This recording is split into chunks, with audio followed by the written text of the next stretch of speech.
마가복음 12장입니다.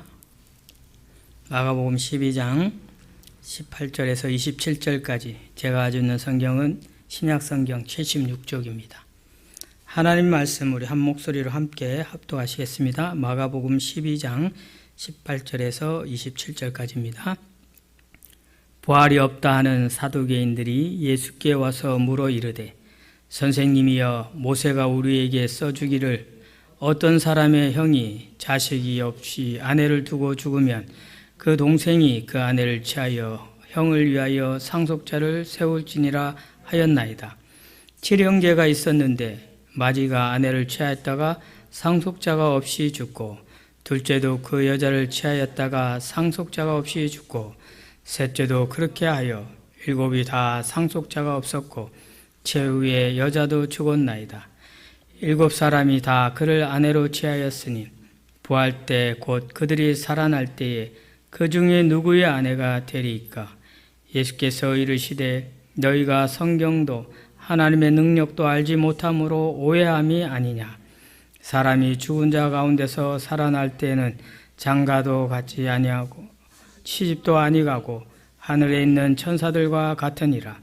죽은 자가 살아난다는 것을 말할진대 너희가 모세의 책 중 가시나무 떨기에 관한 글에 하나님께서 모세에게 이르시되 나는 아브라함의 하나님이요 이삭의 하나님이요 야곱의 하나님이로라 하신 말씀을 읽어보지 못하였느냐. 하나님은 죽은 자의 하나님이 아니요 산 자의 하나님이라. 너희가 크게 오해하였도다 하시니라. 아멘. 함께 읽는 이 말씀으로 부활에 대해 오해하는 자들에 관한 말씀 듣도록 하겠습니다. 부활에 대한 오해. 지난 주일이 부활주일이었죠. 우리가 2024년 들어서 해마다 성경 한 권씩 정해서 우리 쭉 이렇게 주일날 강해 말씀으로 말씀의 은혜를 누리는데 2024년에 마가복음으로 시작했는데 쭉 가다가 절기가 있으면 또 절기 본문을 택하는데 사실은 지난주에 이 본문을 이대로 하려고 하다가 그래도 좀 더 직접적인 예수님의 부활의 본문 말씀을 택하여 지난주에 부활주일 말씀을 전했습니다. 그리고 오늘 또 이어서 마가복음 이어서 말씀을 전할 때 이 사두개인이라는 한 종파, 종교의 어떤 그런 단체입니다. 그 당시에 여러 종파가 있었지만 또 사두개인이라는 종파가 있었는데 그들이 예수님께 부활이라는 것에 대해서 도전하여 오는 내용이 오늘 본문입니다. 이전에 우리의 본문의 말씀 앞부분을 좀 더 살펴보면은 여러 사람들의 부류들이 예수님을 이렇게 도전하며 예수님의 그 가르치심에 대해서 거역하는 모습들, 그리고 어떻게 하든 예수님을 붙잡아 죽이고자 하는 그런 음모를 꾸미는 가운데 먼저는 제사장들 그룹이 있었습니다. 제사장들 그룹들이 있었고 그런가 하면은 또 이 바리새인들 그룹이 지난 이 본문 앞부분에 나오죠. 그리고 이제는 오늘 본문에 사두개인이라는 이런 그룹이 나오는데 사두개인이라는 사람들, 사두개파는 구약의 사독이라는 제사장 이름에서 기인한 그 당시 예수님 당시의 종파입니다. 근데 이들은 제사장 그룹에서 제사장 후손들 또는 그들을 추종하는 그런 하나의 종파의 그룹으로 사두개파라고 부르는데 그 사람들을 두고 사두개인이라고 하는데 사두개인은 기본적으로 이 부활에 대해서 믿지 않는 하나님의 말씀을 구약의 오늘 본문 말씀은 우리가 읽는 것은 성경이지만 구약의 말씀 이들이 가지고 있는 구약 성경의 하나님의 말씀을 믿고 따르는 자들임에도 불구하고 이들은 부활에 관해서는 믿지 않습니다. 뿐만 아니라 이 천사도 없다 하는 그런 자들입니다. 그래서 그들은 누가복음에 보면은 누가에 의해서 보면은 이들이 바리새인들은 부활도 없고 천사도 없다 하더라 이렇게 이런 표현들이 나옵니다. 이렇듯 사두개인은 이 영적인 세계에 대해서 부인하는 자들입니다. 그러면 이 사람들은 어떤 사람들이냐 하면은 성경을 근거로 하되 아주 현실적인 그리고 눈에 보이는 그런 물질적인 세계관을 가지고 있는 자들입니다. 그러다 보니까 오늘날 현대의 종교의 어떤 시대적 상황을 가지고 얘기해 보자면 다분히 자유주의적 복음, 자유주의적 신앙을 가진 사람들. 그러니까 그리고 인간의 이성과 합리적인 사고로 이해가 되고 납득이 되는 부분만 믿는 그런 사람들입니다. 자, 그런 사람들이 아주 나름대로의 논리를 가지고 부활에 관해서 예수님께 도전을 하는데 어떻게 얘기하냐면은 여전히 이들이 그냥 뜬금없이 자기들이 지어내는 얘기를 가지고 하는 것이 아니라 여전히 그들이 중요하게 여기고 있는 성경 말씀의 내용을 가지고 도전을 합니다. 그러면서 오늘 본문 18절부터 보면은 부활이 없다는 사두개인들이 예수께 와서 이렇게 묻습니다. 선생님이요, 모세가 우리에게 써주기를, 이 말은 모세 율법을 두고 말하는 건데 신명기 25장 5절에서부터 6절까지 쭉 보면은 이 내용이 나옵니다. 즉, 한 가문에 장자가 결혼을 했는데 그 가문에 자녀가 없어요. 그러면 그 가문의 대를 이어서 재산과 어떤 여러 가지 그 가문의 상속을 위해서 작은 아들, 그 다음 아들이 또 먼저 장자와 결혼했던 아내와 결혼하는 형수지요. 그런 제도가 있습니다. 그 성경의 근거를 가지고 얘기하는데 우리에게 써주기를, 이 말이 성경에 있는 그 신명기 25장 그 말씀, 모세의 가르침에 따라서 이런 내용입니다. 자, 어떤 사람이 형이 자식이 없이 아내를 두고 죽으면 그 동생이 그 아내를 취하여 형을 위하여 상속자를 세울지니라 하였나이다. 근데 7 형제가 있다는 거예요. 한 명도 아니고 2 형제가 아니고 7이나 있는데 7 형제나 다 동일하게 형이 자식 없이 죽고 그 다음 형도 자식 없이 죽고 그 다음도 마지막 7째 막내까지도 그 형수와 결혼을 해서 결국은 자식이 없었습니다. 그렇게 하여서 다 죽은 거예요. 그래서 22절에 보면은 7이 다 상속자가 없었고 최후의 여자도 죽었다. 결국 상속자 없이 아내도 다 죽었다는 거죠. 자, 그런데 이것이 이스라엘에만 있는 어떤 제도이냐? 그렇지 않다는 거죠. 형사치수제 또는 수혼법이라고도 하고 계대 결혼이라고도 하는데 우리나라에도 수혼법이라는 어떤 그런 전통이 있어 왔습니다. 우리나라 역사의 어떤 그런 고대 문서를 보면은 부여나 고조선 이런 쪽에는 이 계대 문화, 계대 결혼, 수혼법이 있었다는 거죠. 그렇게 보면은 유독 이스라엘에만 이것이 어떤 통용하는 그런 제도가 아니라 예전에, 그러니까 오랜 그 옛날 고대에는 이런 일들이 왕왕 있었구나. 나라마다, 지역마다. 그러면 어떤 면에서는 이것이 특별한 상황이 아니라 그 시대 상황에서는 일반화되어 있을 수 있는 이야기구나라는 것입니다. 다시 얘기하면 오늘날 우리에게 있어서도 현대사회를 살아갈 때 우리나라에만 특별히 있는 것이 아니라 세계에서 통용되는 그런 이야기들이나 어떤 논리들은 합리적이라고 판단한다는 거죠. 사람들이. 그렇구나. 또 뉴스에 그렇게 나오면 그렇구나. 그게 맞는 거구나. 그게 진리인가 보다. 이렇게 얘기를 할 수 있다는 거죠. 이 본문에서 뭘 얘기하고 싶으냐 하면은 그 당시에 사두개인, 지식인 측 또는 지도자 측에 있는 이 사람들이 논리적이고 합리적으로 이러이러한 상황이 발생할 수 있을 것인데 이때는 부활하면 누구와 아내가 되는 거냐. 예수님께서 이 상황을 딱 맞닥뜨렸을 때 어떤 면에서 우리가 생각할 때 참 당황하고 황당스럽다 이런 생각이 들 수 있을 것입니다. 물론 예수님이 명쾌한 해답으로 이들을 꼼짝하지 못하게 하지만 무엇보다도 우리가 이 성경을 읽으면서 정말 이렇게 되면 누구하고 결혼하는 거지? 이런 생각을 저는 해봤어요. 물론 그 답은 알고 있지만 사람들은 이런 생각도 할 수 있겠구나 라는 생각을 가졌다는 거죠. 왜냐하면 오늘 성경이 그것을 얘기하는데 24절입니다. 24절에 보면은 너희가 성경도 하나님의 능력도 알지 못함으로 오해합니다. 세상 사람들은 하나님을 알지 못하기 때문에 또 성령의 능력, 하나님의 능력도 알지 못하기 때문에 그들의 판단 기준은 자기들이 알고 있는 경험치 가지고 그 세상적 지식 가지고 가치를 세우고 판단 기준으로 삼아서 자기들 나름대로 논리적으로 합리적으로 이야기합니다.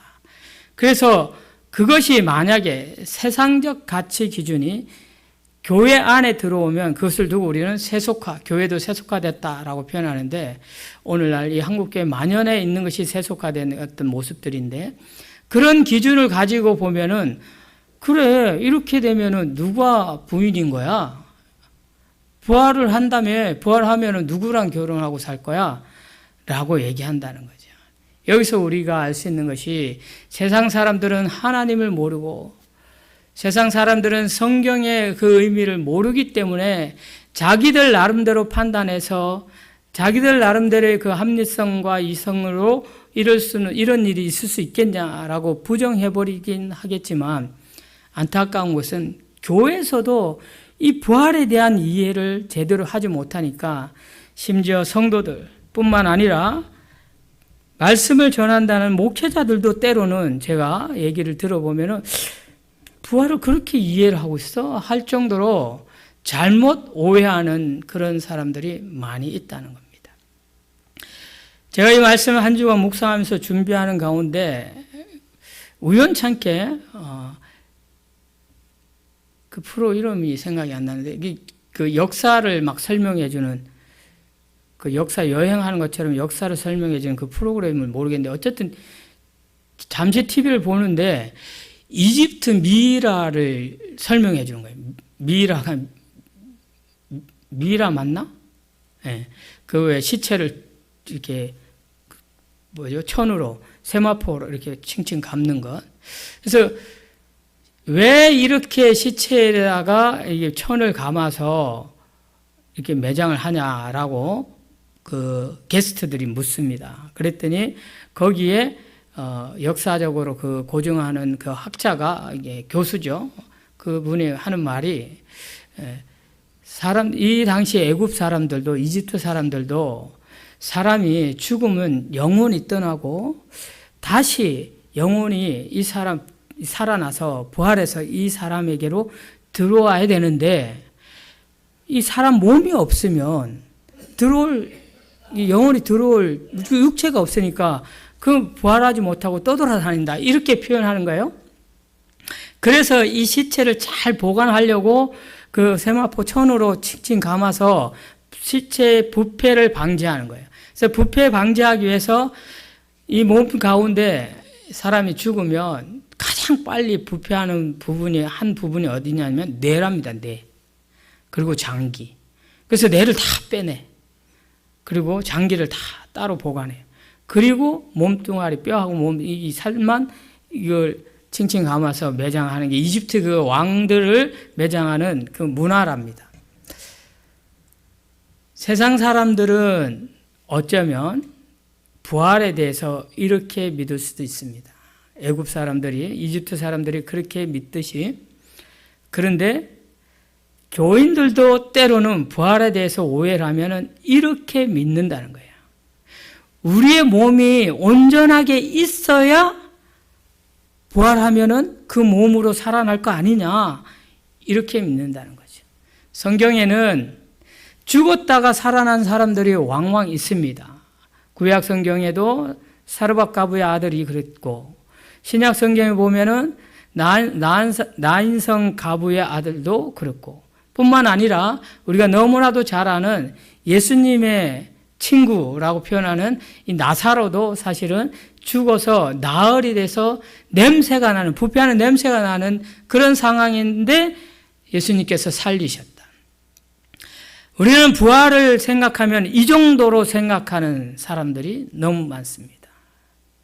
그것은 이 예수님이 우리에게 부활의 첫 열매가 되어 주셔서 보여주셨던 그 부활의 본질이 아니라는 거예요.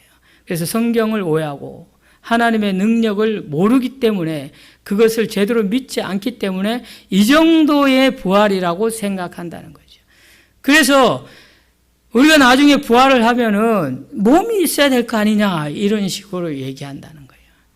어떤 사람들은 크리스찬 교인입니다. 예전에 우리 교회에 장기기증 그 단체가 와서 그 장기기증 홍보하면서 예배도 드리고 했습니다.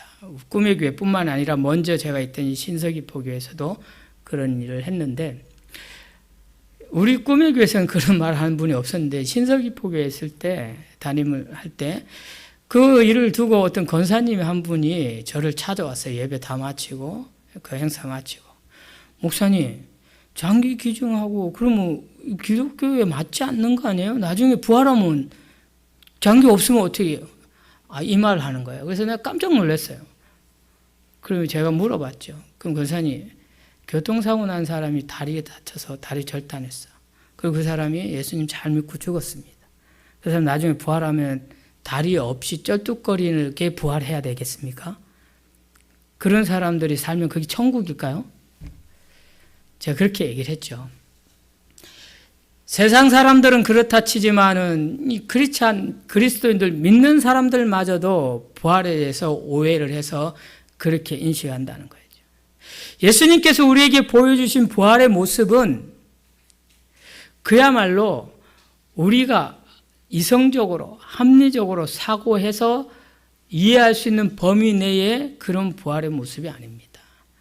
그러다 보니까 예수님의 제자들마저도 예수님의 부활을 제대로 믿지 못하고 만져봐야 믿겠다라고 할 정도로, 그런데 분명한 것은 제가 누누이 우리 꿈의 교회 성도들이 이미 다 잘 알겠지만 성경을 통하여 우리에게 가르쳐 주는 이 예수님의 부활의 모습은 분명히 부활하신 부활체의 몸이 있다는 거예요. 몸이 있다. 만져지는 몸이 있고 그 몸으로 식사도 하셨다.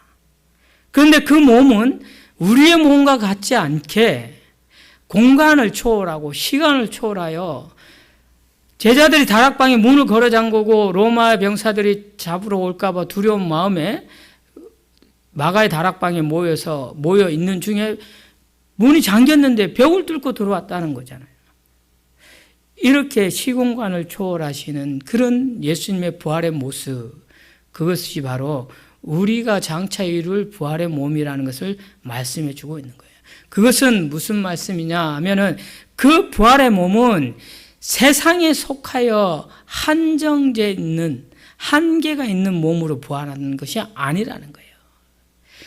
마치 지금 우리가 살아가는 이 세상의 공간은 3차원, 4차원 공간에서 머물러 있다 하지만 예수님처럼 부활한 그 몸은 우리가 천국 가면은 하늘만 바라보고 있는데 사실은 천국 가면은 하나님의 통치 아래 있는 모든 하나님의 주권 세계를 말합니다. 그것은 꼭 하늘만이 아니라는 거예요. 어떤 면에서는 우리가 알 수 없는 5차원, 6차원, 7차원 더 높은 차원의 공간이 이미 하나님의 통치 아래 있다라는 것입니다. 그것에서 우리가 누릴 수 있는 몸, 그 몸이 부활의 몸이라는 거예요.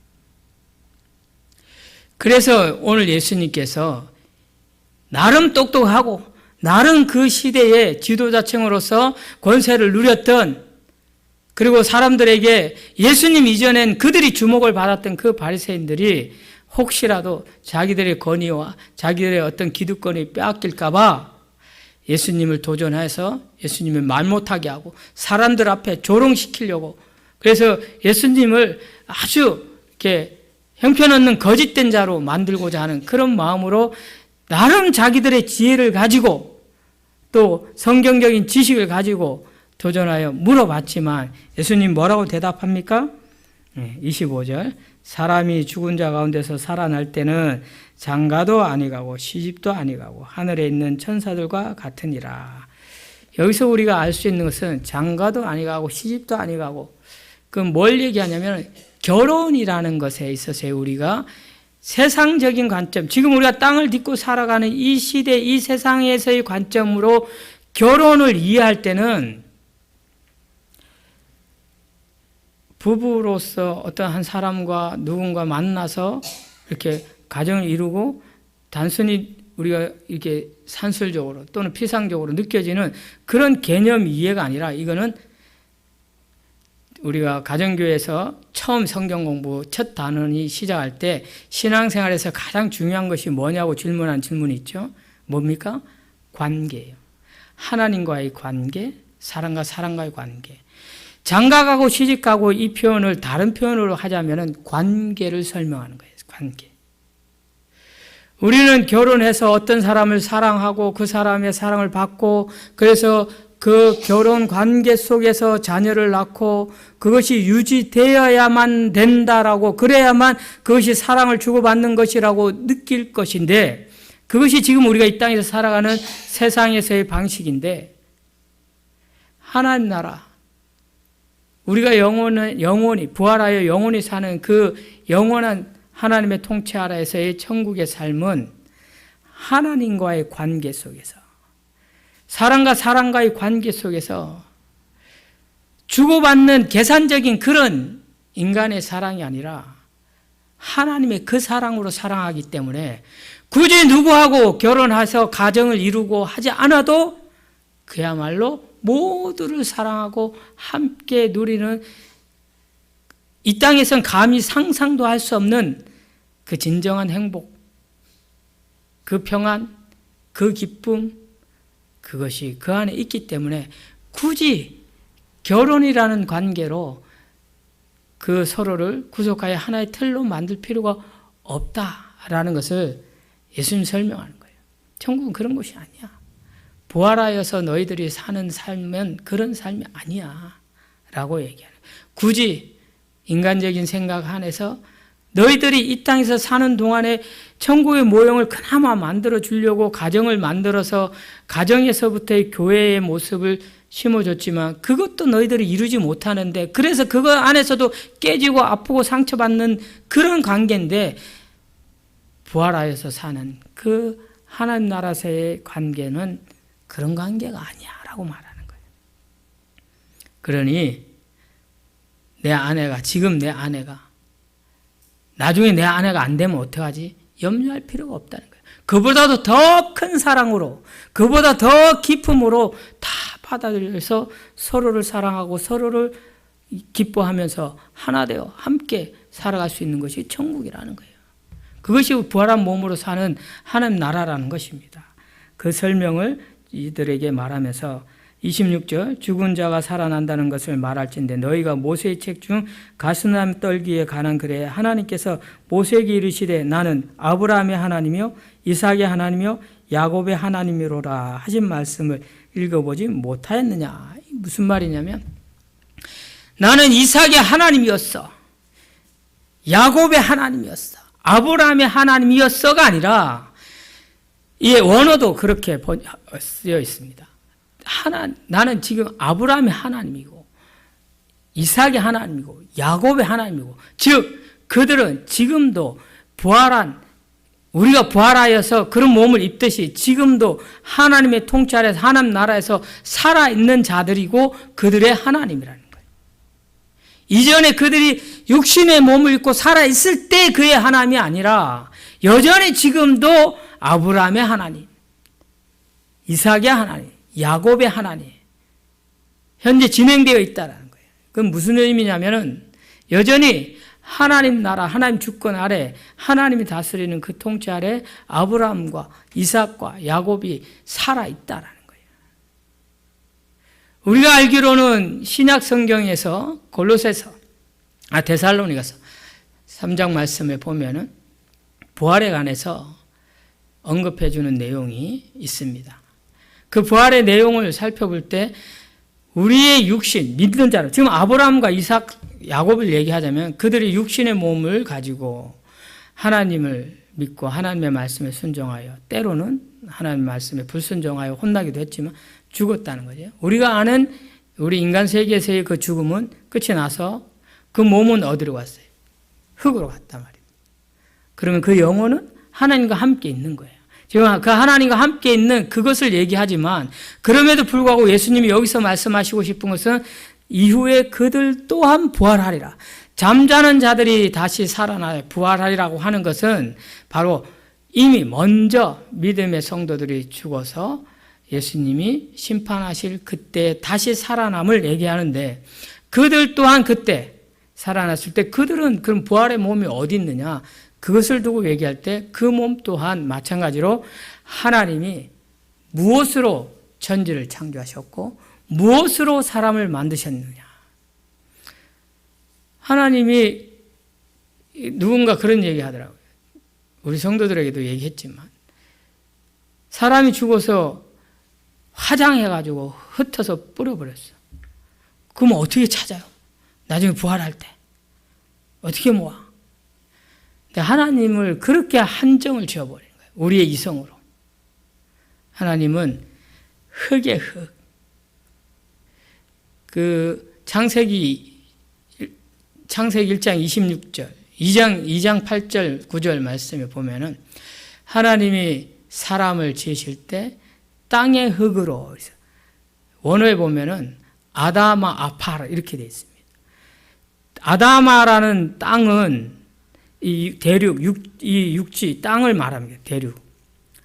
아파르라는 땅의 흙. 이 흙은 뭘 얘기하냐면 원어의 의미에 보면은 먼지예요, 먼지. 영어로 dust라고 해석되어 있어요. 티끌. 먼지와 같은, 티끌과 같은 그런 것으로도 하나님의 생기를 불어넣어서 생명, 사람을 만드시는 하나님이 설마 내가 죽어서 뿌려졌다 해서 내 몸을 못 만드실까? 그런 하나님 내가 믿고 싶겠어요? 근데 사람들은 그렇게 한정을 짓는 거예요. 이런 부활에 대한 오해를 갖고 신앙생활을 한다는 거죠. 자, 여기서 말씀을 정리합시다.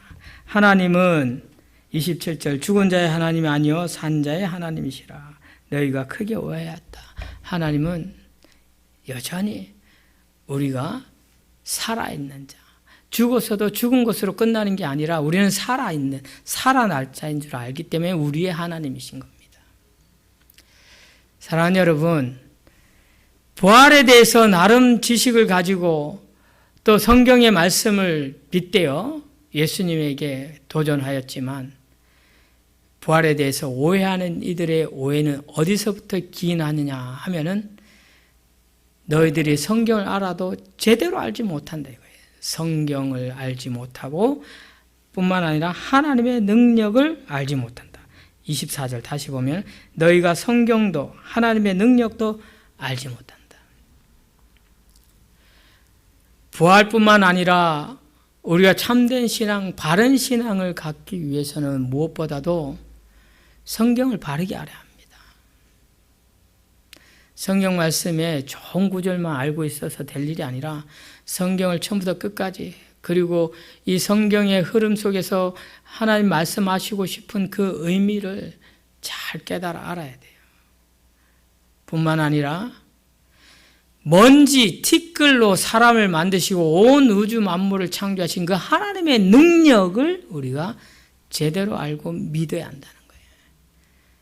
성경을 제대로 깨달아 알고 믿고 하나님의 능력을 제대로 깨달아 알고 믿는다면 우리에 있어서의 죽음은 조금 더 두려움이 될 수 없습니다. 우리는 여전히 믿음 안에서 산 자이기 때문에. 그래서 너희가 죽어도 살겠고 살아서 믿는 자는 영원히 죽지 아니하리라. 예수님의 가르치심. 사랑하는 여러분, 오늘 이 말씀을 통해서 다시 한번 바른 부활의 신앙을 가져서 우리에게 첫 열매 되신 예수 그리스도의 그 부활하심, 그것을 소망 삼아서 살아가는 저와 여러분 될 수 있기를 주의 이름으로 축원합니다.